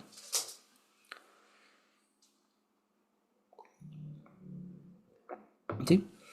Es más, por así decirlo alguna cosa, antes de darle la palabra a Estevita, es más, habrá muchos términos actuales nuestros que pasado el tiempo suenen raros. ¿Me explico? Pasado el tiempo suenen raros y pareciera que nos estamos contradiciendo o alguna cosa. Pero hoy a nosotros no nos despierta ninguna duda, ¿ya? Y estos términos de aquí son aquellos. El asunto y el problema es que se entiende frases y términos de hace, esto estaba pasando por el 870 antes de Cristo, o sea, de hace casi 3000 años, ya estamos entendiendo palabras y términos de hace 3000 años con la mente, incluso con la vara moral del 2025. Entonces, claro, hay un salto temporal enorme que a veces nos hace confundir, pero el asunto creo que se soluciona mucho más sencillo, entendiendo, como les decía, el contexto general de todo y ya el tema de que diga que Dios ha dado un ruach de mentira, no hay que hacerse lío con eso, porque es evidente que en Dios no habita la mentira, es evidente que Él es la verdad, ¿ya? Y lo que está aquí haciendo es la forma en cómo Dios le dijo a través de Micaías a Acab que él iba a perecer y que él no tenía el control de lo que iba a venir. ¿Sí? Eso. Este Ay, sí, era una, una duda. Era solamente como entender que, o sea, quería ver si entendí. Es como que esa frase de que es un espíritu de mentira es algo que ahorita lo entendemos, pero en ese sentido se entendía de otra manera. O sea, no es que, como dices, que el Señor habita la mentira, en él habita la mentira, sino que es como lo estamos entendiendo diferente. Ujú. O sea, la frase como que se entiende diferente a lo que es. O sí es de eso. Y la otra es que esa es la duda. Entonces, le entiendo así como que esa frase no, nosotros la comprendemos de una manera, pero se comprendía de otra en ese momento. Exactamente. Y, Ujú. y la otra pregunta era, no, pues si es así, ya no tengo la otra pregunta. Sí. Es que es así. Es que es así por cómo funcionan los idiomas, por cómo funciona el lenguaje. Ya les digo, muchas cosas de las que hoy hablamos, de las frases que hoy usamos, pasarán no mucho tiempo, 10 20 años, y ya no se entienden. O se entenderán en otro sentido. ¿Me explico? Y eso pasa. Y esto es una de esas frases. ¿Por qué? Porque, a ver, una vez más, ¿cómo entendía la gente en esa época que estos profetas de parte de Hashem, ojo, porque son profetas de parte de Hashem, aparentemente, pero están mintiendo? ¿Cómo lo explico? Si lo vemos. ¿Cómo lo explico? Y además en esa época. ¿Cómo le explico? ¿Y cómo les explico que si es que alguien profetiza contrario al Señor, no es del Señor? Bueno, la forma en cómo encontraron para explicar eso aquí es decir que Dios mismo, ¿ya? Les dispuso que mientan, que engañen. ¿Me explico? Pero hoy, les digo, sostener eso ya no es posible, ya no es lo mejor porque tenemos otros conceptos, tenemos otras cosas que permiten explicar lo mismo, pero con otras palabras. Hoy ya ninguno de nosotros, por ejemplo, diría, no, es que el Señor le hizo mentir. No, evidentemente no, como estamos viendo. ¿Qué está pasando? Por eso les digo, a veces si nos entrampamos aquí en estos cuatro, cinco palabras de acá, nos hacemos un lío y no hay que hacerse lío. Y ya les digo, no sé, es como ustedes han visto estos videos que son un poco de broma, que están mecánicos en un carro, ¿no? Y le dicen, préndale, ¿no? Y el mecánico está ahí metido la cabeza en el motor, ¿no? Han abierto el capó y están en el motor y de pronto alguien por atrás cuando prende el carro comienza a golpear un metal. Entonces, como, ta, ta, ta, ta, ta, ta, ta. Entonces el mecánico que está con la cabeza ahí metida en el motor, claro, prende el carro, comienza a sonar, dice, espera, espera, apague, apague, apague. Y el de atrás comienza a ser más suave. No sé si han visto esos videos. Bueno, a veces eso pasa. Uno a veces tiene la cabeza bien metida en el motor cuando a veces el daño o el ruido viene de otro lado. Entonces, lo que se soluciona no es peleándose con el texto, porque aquí, digamos, dice así. Así dice, y no es que está mal traducido, no, es que se puede, no, está así dice. Eso pone así. Ahora, la cuestión es que hay que preguntarnos si así dice, ¿cómo lo entendemos? Es más, ¿cómo lo entenderían las personas de esa época? Que tenían además una forma un poco distinta, si se quiere, de comprender lo que era Dios. Porque como hoy le comprendemos, es de una manera mucho más amplia, mucho más explícita que lo que comprendían en esa época. Si lo vemos. De tal manera que no podemos nosotros juzgar, digamos, el texto que está hecho para una determinada época en la que la gente conocía de una manera un poco más limitada a Dios, ¿no es cierto? Con nuestro conocimiento actual. ¿Me explico? Obvio, por eso es que para nosotros hoy nos suena rarísimo este tipo de versículos.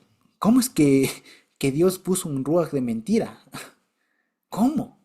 Claro, porque nosotros hoy conocemos de una manera mucho más amplia a Dios. En esa época no tenían todo el conocimiento de Dios que tenemos hoy. Si lo vemos. Por lo tanto, la forma en cómo se explicaba era a través de otras formas, de otras frases, si se quiere, que ya hoy, con el conocimiento que tenemos, nos suenan chocantes. ¿Me explico? Pero era por eso. Y este fenómeno, digamos, social, digamos, cronológico, es lo que explica. Sí, sí me hago entender. De ahí que, por ejemplo, cuando escuchemos palabras, escuchemos frases como estas, ¿no? De que Dios ha hecho no sé qué cosa, ¿no? Es que, claro, nos chocan porque nosotros tenemos una comprensión mucho más amplia, mucho más profunda de lo que es Dios, a lo que tenían las personas cuando escribían eso. O sea, nosotros tenemos una comprensión mucho más amplia, más detallada de lo que es Dios, de cómo actúa y todo lo demás. A Moisés, pues. Explico, a Moisés, a Elías, a Eliseo. Nosotros tenemos una comprensión mucho más profunda que ellos de Dios.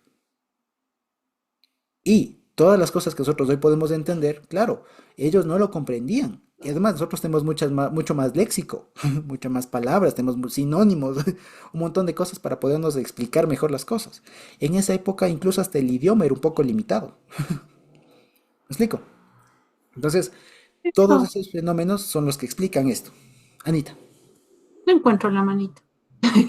No, pero si hoy la escribiéramos con nuestras palabras, con el hoy a 2025, ¿cómo escribiéramos eso? Vale. Si hoy escribamos esto, por ejemplo, lo que vemos primero, como les diría, a ver, es primero ver cuál es el asunto. A ver, ¿cuál es el asunto aquí? El asunto es que Acab ha recibido antes una sentencia de muerte. De acuerdo, ¿sí o no? Se ha recibido una sentencia de muerte por el pecado con la viña de Nabot y todo su mal actuar. Entonces la sentencia del Señor es que debe morir esta persona. Ante esa sentencia, ¿no es cierto? Y aprovechando, digamos, en el contexto este de la guerra contra Ramón de Galaad y que se alía con el rey de Judá, ¿no es cierto? El rey de Judá dice, consultemos si vamos a la guerra o no. Consultan a 400, le dicen que sí, que vaya, que no hay problema, pero consultan a uno que les dice que no, que si se va a morir. Lo vemos.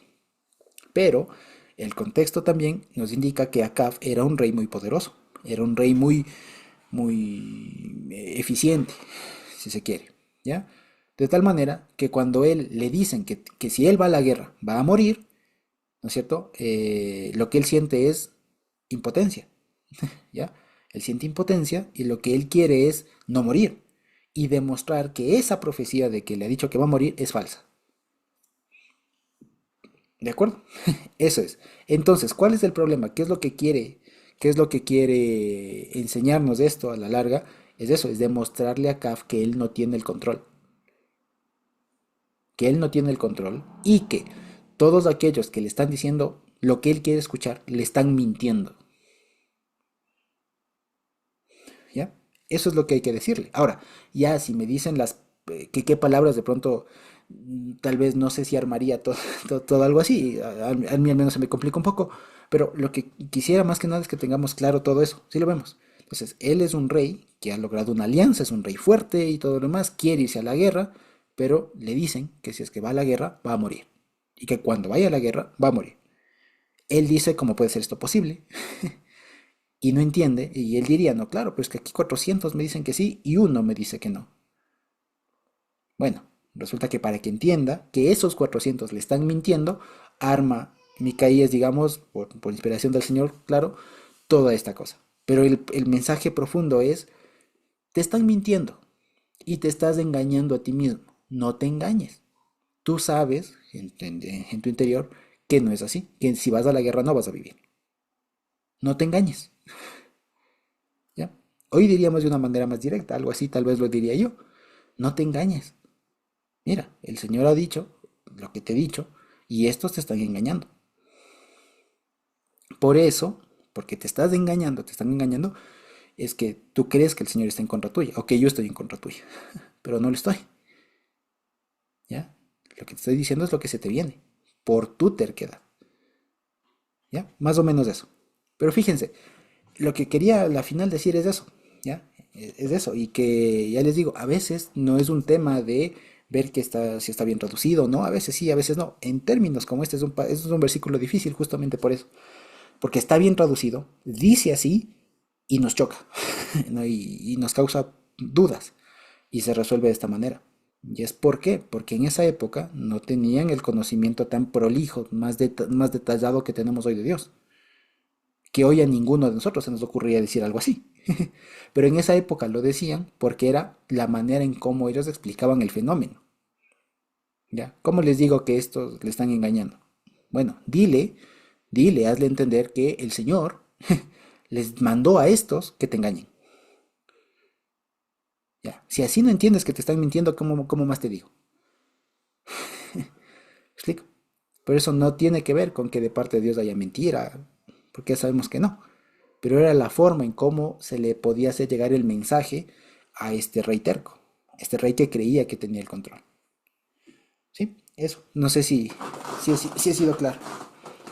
Sí, entendí que es como decirle, ya, pues si quieres andar en tu necedad, anda. Ya sabes que la sentencia es muerte y no vas a escapar. Exacto, exacto. Y no te engañes, o sea, estos te están mintiendo. El Señor no dice eso, pero si quieres creerles, créeles. Si quieres creerles, sepas que eso es mentira. ¿Ya? Porque ¿cuál es el mensaje finalmente? Ellos te están mintiendo. Si lo vemos. ¿Acaso ese no es el mensaje de todo? O sea, todo, esto se resume en ellos te están mintiendo. Ellos no te dicen la verdad. ¿De acuerdo? Fíjense ustedes. Ya, finalmente, para retomar la historia y avanzar un poco, Micaías es golpeado, es herido, y además, hay una cosa más, el hecho de que a alguien le golpeen la mejilla es una señal de humillación. ¿Ya? Es una señal de humillación. Que alguien venga y le abofetee es humillante. es degradarle, degradarle a la persona, ¿ya? Es muy humillante. Y de hecho, de eso también es, de hecho, esa misma intención está incluso cuando al Señor Jesús en su juicio injusto y todo el más le van abofeteando y le escupen y todo el más, es para humillarles, para degradarle a la persona, ¿ya? Eso básicamente. Entonces, finalmente se le anuncia de que acá va a morir sí o sí, ¿ya? Y dice, después se arma la estrategia. Fíjense ustedes, aquí vamos a ver el tema ya, cómo se da la guerra en sí. Y dice lo siguiente, en el 29. Y subieron el rey de Israel y Josafat, rey de Judá, a Ramot de Galaad. Y el rey de Israel dijo a Josafat, yo me disfrazaré y entraré en la batalla, y tú ponte tu túnica real. Y el rey de Israel se disfrazó y entró en la batalla. Fíjense ustedes, ¿esto cómo se puede entender? Esto se entiende de la siguiente manera. Se deduce, esto no está escrito evidentemente, pero se deduce que Acab, o el rey de Israel, supo o tenía duda de si será real o no. O sea, al menos la duda le quedó, digamos. Y, por si las moscas, por así decirlo, si es que la consecuencia era que él iba a morir, intenta burlar la profecía del Señor. Intenta burlar el decreto. ¿Cómo? Por lo siguiente, haciendo lo siguiente, disfrazándose. Y diciéndole, ve tú al rey, al Josafat, ¿no? Le dice, tú sí ve con tu ropa real y yo me disfrazo. Lo cual esto queda un poco entredicho que haya pasado realmente así. ¿Ya? Queda un poco entredicho que haya pasado así, porque eso implica que Josafat se ponía en autorriesgo, pues.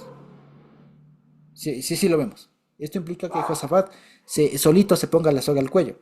Porque claro, de haber dos reyes, de dos reyes, a pasar a haber solo uno, resulta que después era el que era más vulnerable. Y que Josafat haya consentido en eso, despierta al menos las dudas, ¿ya? De que esto realmente haya pasado así. En todo caso, el relato nos cuenta que pasó así, que finalmente, de alguna manera, Josafat quedó con su ropa real, de guerra seguramente, pero con su ropa real, y el otro se disfrazó como un soldado de la tropa, digamos, sin llamar la atención. Y el siguiente versículo también es un poco irreal, porque dice, el rey de Siria, perdón, había mandado a sus 32 capitanes de los carros diciendo, no peleen ni con grandes ni con chicos, sino solo contra el rey de Israel. Entonces, esta orden también es un poco irreal, porque ya en la batalla, si bien podían tener objetivos, lo propio no es necesariamente matarle al rey, sino es que se acabe al ejército, debilitar al ejército. ¿Ya? Entonces, esta frase, esta orden de aquí de que los 32 capitanes vayan todos los 32 contra solo uno, es un poco cuestionable si se quiere, ¿ya? Sin embargo, todo está construido así para ver finalmente cómo es que ni por más que Acab se intentó ocultar e hizo todo para sortear, para saltarse, para evadir el decreto del Señor y finalmente le termina pasando. Dice el 32, cuando los capitanes de los carros vieron a Josafat, dijeron, ciertamente este es del rey de Israel. Claro, le ven con sus ropas reales y le confunden. Y dice, y se apartaron hacia él para pelear contra él. Y el rey Josafat gritó. ¿Ya? Y dice, y sucedió que los capitanes de los carros vieron que no era el rey de Israel y se volvieron de seguirle. Se volvieron de seguirle. Fíjense ustedes. O sea, aquí casi le sale mal la jugada a Josafat, porque el que consintió en solamente él quedar con las ropas reales, le van a atacar al rey y él lo que hace es gritar. Ahora, ¿qué gritó? Lo que se supone, lo que se intuye que se dice es que haya gritado es algún grito de guerra judío, o sea, del reino de Judá, que le haga identificarse como de Judá y no de Israel. De tal manera que cuando él grita, dicen, este no es. Sí es rey, pero es rey de Judá, no es del que buscamos. ¿Ya? Lo cual, digamos, también esto es un poco cuestionable, porque en la guerra no es que dice, este no es, este no es del rey enemigo. En realidad era el rey enemigo, porque los dos estaban subiendo a la guerra. Entonces, si hubiera sido algo así, digamos, también tendrían que haberle ido contra él. Sin embargo, fíjense, toda la historia está buscada o está construida para ver que el destino de Acab era inminente. ¿Ya? Dice, fíjense, tan es así, tan inminente era que dice, miren, un hombre disparó su arco en su inocencia e hirió al rey de Israel por entre las juntas de la armadura, por lo que dijo él a su cochero, da vuelta tu mano y sácame del campo de batalla porque estoy herido.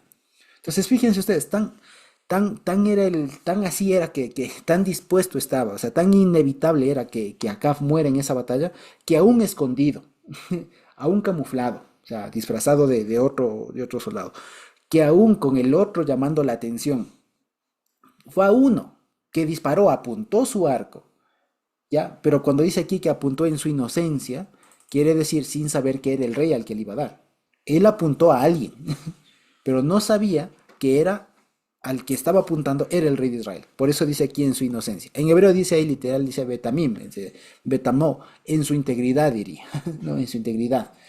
En su inocencia se entiende, ¿no? Él disparó, no ponen ahí como ponen en la Reina Valera, aventura, o sea que disparó al aire. No. Él disparó, apuntó a alguien, pero él no sabía a quién estaba disparando. ¿Ya? Eso es lo que quiere decir. Ya no es que disparó así, se vio en la batalla y solo disparó. No. Esta persona disparó, apuntó a alguien, pero no sabía a quién estaba disparando. ¿Ya? Resulta que le hiere no a otro, sino al rey de Israel. Y le da justo entre la junta en un punto vulnerable de su armadura. ¿Ya? Ahora, ¿en dónde le habrá dado? No se sabe realmente, pero seguramente debe haberle dado por algún lado de entre las piernas o entre los hombros, por aquí, especialmente en algún lado donde hay alguna vena, alguna arteria que conduzca bastante sangre, por lo siguiente. ¿Ya? Dice, entonces cuando ya le hieren, le dice al cochero, sácame, ¿no? Porque estoy herido. ¿Ya? Dice, pero la batalla creció aquel día y el rey estuvo parado en su carro delante de los sirios y murió al ocaso. O sea, no pudo salir de la batalla. Lo que dice, tan fuerte se puso la batalla que le tocó quedarse parado. No pudieron auxiliarle. Y se quedó ahí y murió al ponerse el sol. Y dice, y la sangre de la herida corría por el fondo del carro. De ahí se entiende que esta herida, esta flecha que le lanzaron atravesó posiblemente, no sé, la arteria femoral, por ahí puede ser. Pongan ustedes, o una arteria de por aquí, a una que realmente haga que el hombre se desangre y que la sangre a su vez quede en el carro cual charco. Se embarre todo, digamos así. O sea, el hombre murió, ¿cómo se llama? Desangrado. ¿Ya? Aparte de la herida, del dolor o sea, de haber sido alcanzado por una flecha, murió desangrado, ¿ya? Y toda su sangre quedó ahí encharcada en el carro, ¿ya? Y dice, y conforme entraba el sol, o sea, se ponía el sol, pasó una proclama por el campamento diciendo, cada uno a su ciudad y cada cual a su tierra. Y ustedes se acuerdan cuál fue la profecía que dijo Micaías. ¿Ustedes se acuerdan cuál fue la profecía que dijo Micaías? Que vi al pueblo de Israel como ovejas sin pastor y decía, cada uno a su casa. Aquí está. ¿Ya? Y pasó eso. Se murió el pastor, el líder, y lo que pasó es que cada cual a su tierra replieguense, ya retirado. Se cumplió lo que profetizó Micaías. ¿De acuerdo? Y dice, y murió el rey y fue retirado a Samaria. Hay algunas versiones que unen esta parte de y murió el rey con la proclama que habría sido, que corrió en ese momento en el campamento. Según esta forma de leerlo, diría así, cada uno a su ciudad y cada cual a su tierra, porque murió el rey. ¿Ya? Porque murió el rey. Es otra forma de entenderlo. Sin embargo, no riñe tampoco. Finalmente, el rey muere, o sea, Acab se entiende, y fue traído a Samaria. Y sepultaron al rey en Samaria y enjuagaron el carro en el estanque de Samaria. Ya ahí dice que lo lavaron, pero la palabra que utilizan ahí es cuando, es una especialmente que se hace cuando se acerca algo a un río, a una fuente de agua y que es bañada y que corre, que le choca, digamos, toda la corriente, ¿ya? Hablando en términos un poco más actuales, no exactamente, pero es como que decir como le manguerearon, por así decirlo, ya, o sea, no solamente que le lavaron, sino que en realidad le botaron con abundante agua, o sea, cuán coagulado y cómo sería esa escena, ¿no? Que tenían que manguerearle, digamos, o botarle agua, pero a cántaros, por así decirlo, ¿ya? Para que salga todo eso. Dice, tanto fue así, dice, ve, que los perros lamieron su sangre, ¿ya? Y esto está en parte concordando con la profecía de Elías, ¿ya? Que lo había dicho en el capítulo anterior, de que él habría de morir, ¿ya? En fin. Y aquí esta parte entre paréntesis que ponen en la Reina Valera, que dice, y también las rameras se lavaban allí. Es un poco extraño. Es cierto que en hebreo dice hazonot, es decir, las rameras, las prostitutas. Se bañaban ahí, se entiende que es como un dato, se entendería que es como un dato entre paréntesis justamente, de que en ese mismo pozo, en otra situación, se solían ahí bañar las mujeres de estas, ¿no? Pero hay otra sugerencia que en realidad en vez de leer zonot, se debe leer, si no estoy mal, es zinim, que significan los cerdos. Es decir, que dos tipos de animales terminaron lamiendo la sangre de Acab, que es los perros y los cerdos. Y respecto de que los perros y los cerdos sean como estos animales encargados de lamer la sangre de un enemigo, de alguien muy malvado como Acab y tal, hay bastantes, digamos, especialmente en la poesía, digamos, de reinos de alrededor de Israel. Sí hay, ¿ya? O sea, esta profecía de que los perros lamerán tu sangre, ¿ya? O los cerdos, de los perros y los cerdos lamerán tu sangre, eran una forma como de maldecir, si se quiere, o de augurar un mal fin a alguna persona. Y eso, entonces no se debería leer tanto las rameras porque si no, no tiene mucho sentido, sino más bien los cerdos, ¿ya? Los cerdos lamerían la sangre. Y los cerdos lo que se entiende es que se revolcaban en todo esa cochambre. ¿Ya? Entonces es una escena muy, muy grosera, muy grotesca. Dice, conforme a la palabra que el Señor había hablado. Esto a través de Elías, ¿no?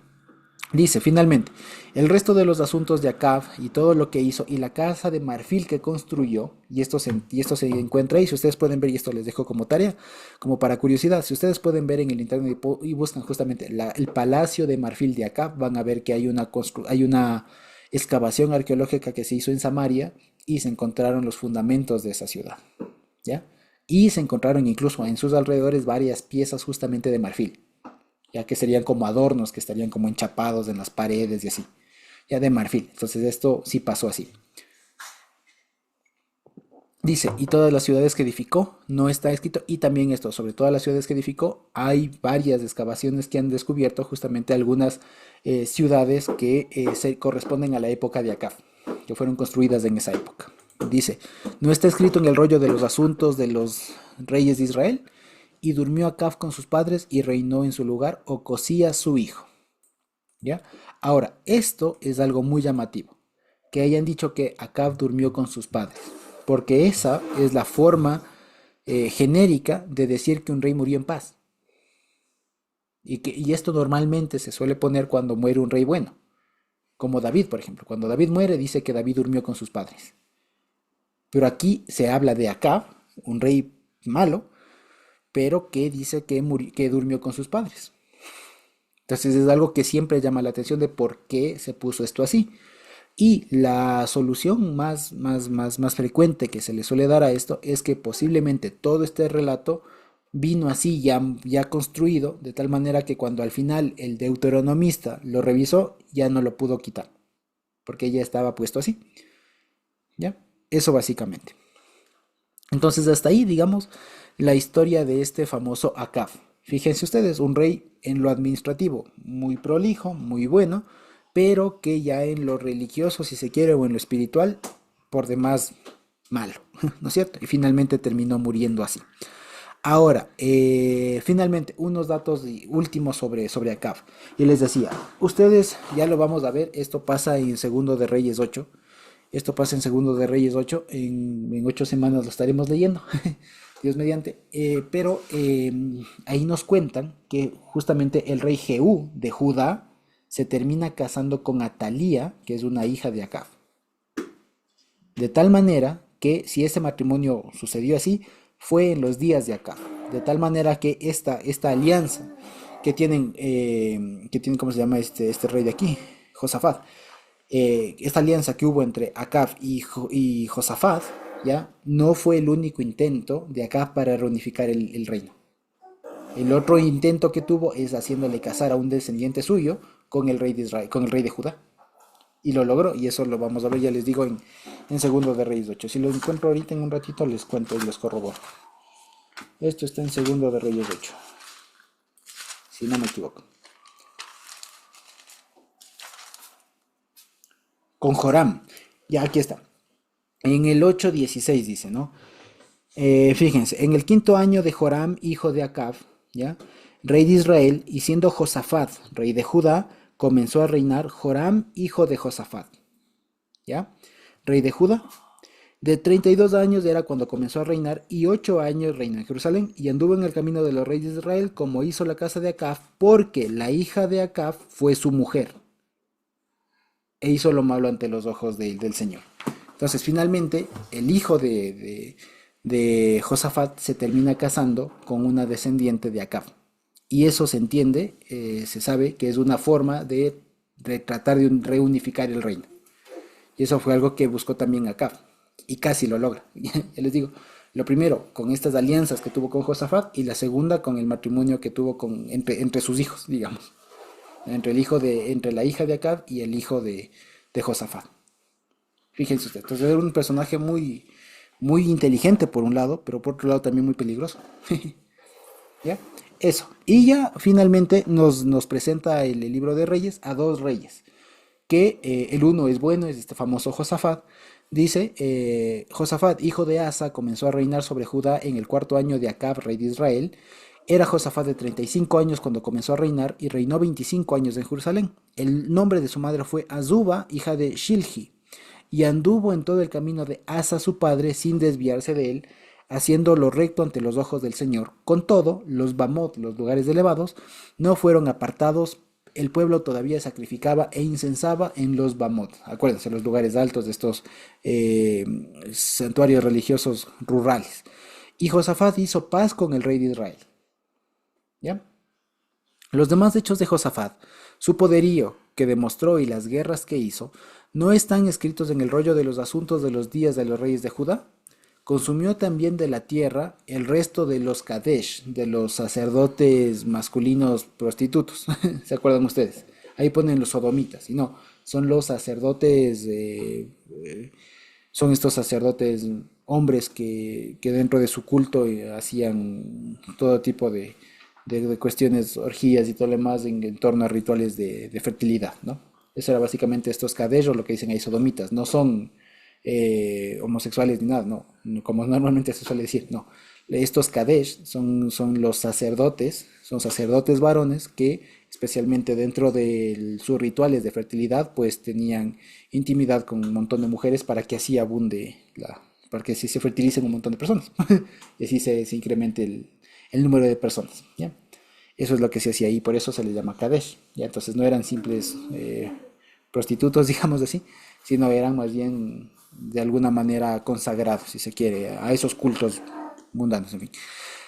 Dice que había quedado en el tiempo de su padre Asa. No había entonces rey en Edom, y esto es importante. Esto es importante porque acuérdense que desde antes, desde la época de Salomón mismo, en Edom se logró conquistar un poco Edom, y lo que venía siendo Edom para Israel, para Judá, era como un distrito más. Entonces lo que reafirma aquí este pasaje es que aún en la época de Josafat, todavía regían sobre Edom, de tal manera que no había rey sino un delegado. Es decir, había como un prefecto, un prefecto, ya un prefecto o un gobernador, si se quiere, en Edom, pero un gobernador judío del reino de Judá en Edom. No había rey, no eran autónomos, quiere decir. ¿Ya? Y dice, Josafat había hecho naves de Tarsis, las cuales habían de ir a Ofir por oro, pero no fue porque se rompieron en Ezión-Geber. Entonces Ocosías, hijo de Acab, dijo a Josafat, vayan mis siervos con los tuyos en las naves, pero Josafat no consintió. Y durmió Josafat con sus padres y fue sepultado con ellos en la ciudad de David su padre, y en su lugar reinó Joram su hijo. Ahora, aquí hay una noticia de esto de las naves de Josafat. Aquí en el libro de Reyes no se dice mucho sobre esto. En el libro de Crónicas lo arreglan y dan un poco más de contexto, y lo que dice es lo siguiente, que Josafat en realidad tuvo un reinado muy próspero. No se dice, esto es todo lo que se dice de Josafat aquí en el libro de Reyes, pero se dice que fue un hombre recto, y es lo que le basta a Reyes para describir el reino de Josafat. Pero, ¿qué pasa? Josafat, después en Crónicas 20 de hecho, nos dice que Josafat antes de nada, o más bien dicho, aquí nos dicen que Josafat hizo las naves y después intenta hacer una alianza con Ocosías, con el rey de Israel, pero no quiere, ¿no es cierto? En Crónicas, en cambio, nos dice que en realidad las naves fueron propuestas, fueron hechas por Ocosías, y que por haber hecho esa alianza con Ocosías es que Dios destruye las naves, Dios destruye los barcos. Ya, eso nos dicen crónicas. El asunto es que finalmente aquí Josafat intentó de nuevo tener una flota mercante, más o menos como las que tuvo su tatarabuelo ya, Salomón. ¿Ya? ¿Se acuerdan que Salomón también tenía una flota y que traía y comerciaba y todo lo demás? Él también intentó hacer así, sin embargo a él no lo logró. ¿Ya? Hay una frustración, digamos, de una alianza, una vez más, entre Ocosías, una alianza comercial en este tiempo, entre el rey de Israel y el rey de Judá. ¿De acuerdo? Y después nos dicen, y Ocosías, hijo de Acab, comenzó a reinar sobre Israel en Samaria en el año 17 de Josafat, rey de Judá, y reinó 2 años sobre Israel. E hizo lo malo ante los ojos del Señor, y anduvo en el camino de su padre, y en el camino de su madre, y en el camino de Jeroboam, hijo de Nabat, que hizo pecar a Israel, y sirvió a Baal y lo adoró, e hizo enojar al Señor, Dios de Israel, conforme a todo lo que hizo su padre. Muy bien, entonces, lo que nos dice finalmente es, y este libro de Reyes termina con la muerte del rey Acab, un resumen, si se quiere, muy ejecutivo, del buen reinado de Josafat y el inicio del reinado de Ocosías. Y ya en Segundo de Reyes vamos a terminar y vamos a ver ya un montón de datos, si se quiere, respecto de cómo termina la historia de Elías y de los profetas y demás, y cómo eso se va ahí tejiendo con, con, con la historia de los reyes, ¿sí? Eso básicamente. Entonces, fíjense, Dios bendito, hasta ahora hemos terminado entonces el libro de Primero de Reyes. Tenemos, gracias al Señor, un libro más en nuestro haber. ¿Sí? No sé si queda por ahí alguna pregunta, algún comentario.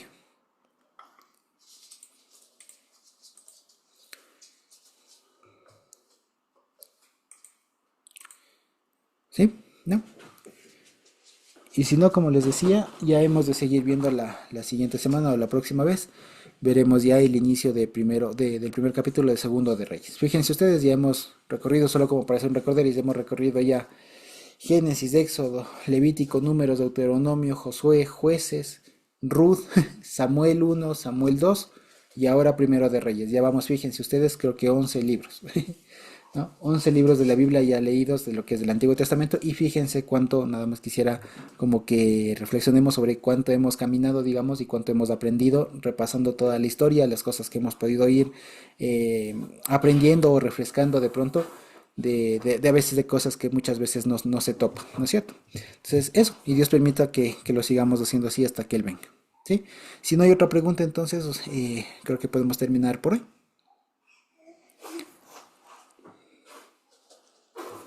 ¿No? Ok.